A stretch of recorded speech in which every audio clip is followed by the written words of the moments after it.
Well, NBA Youngboy, he beat a federal gun case last year, but there's another Amazing. gun case that he has on the table right now. Tell me about this new gun case that he has to deal with.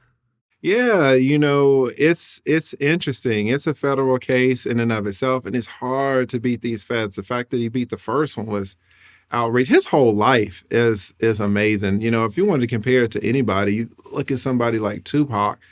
Not saying that they're the same lyrically, of course, because I'm an old head, and to me, like Tupac's one or two, but I don't know how he's gotten this far in life and been through all the things that he's been through. Having said that, he's filming, down the street. He's filming his rap video, Chopper City. And some neighbors call in and say, hey, we see 15, 16 young men out here and they're smoking weed and they got guns. And now here comes, the storm of police, and they catch them all with with weed. There's hydrocodone. There's guns in the grass. There's rifles in the cars. There's Xanax. There's digital scale. I mean, there's everything, right? But upon further investigation, and you see this all the time with these state cops, they just make a lot of mistakes. And there were mistakes with the warrant. There were mistakes with the collection of evidence. And so the judge ended up throwing out a lot of evidence, critical evidence that really could have condemned NBA. And so the case is now on appeal because the judge really threw out so much evidence that the state really can't continue on with the case without trying to fight it. So now they're at the appeals court, and we're going to see what the judges up there say about it.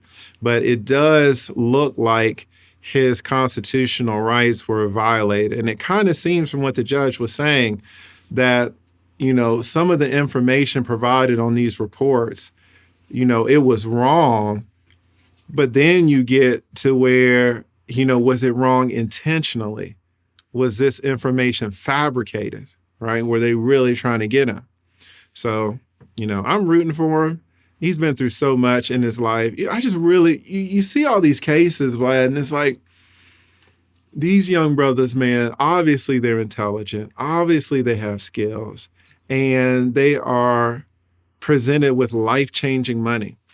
And some people are able to get out. You look at a 50 Cent who was in these streets. You look at a Jay-Z, you could argue that he was outside.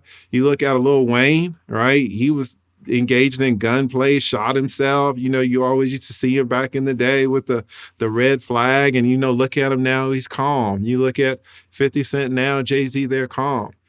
But, you can also look at a Biggie. You can also look at a Tupac. You can look at a Nipsey, people who were also geniuses and didn't make it out, even though they just had opportunities over opportunities and opportunities. And, you just hope that NBA Youngboy can kind of, get lucky and say, okay, let me beat this case and then let me just clean it up, because you're not going to beat these cases forever. You're just not going to. And so your luck is going to run out. It's kind of like a prize type of thing where you're getting all this money and all this money. You got to stop at some point. It's just like these Hollywood films where the old guy is like, okay, I'm going to do one last robbery and that's going to be it. It's always one last one. So hopefully it comes back that, hopefully the judge is right in NBA Youngboy's case.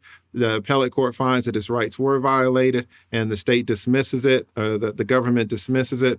And then he can kind of, get himself together. Because he's been through so much already. It's ridiculous.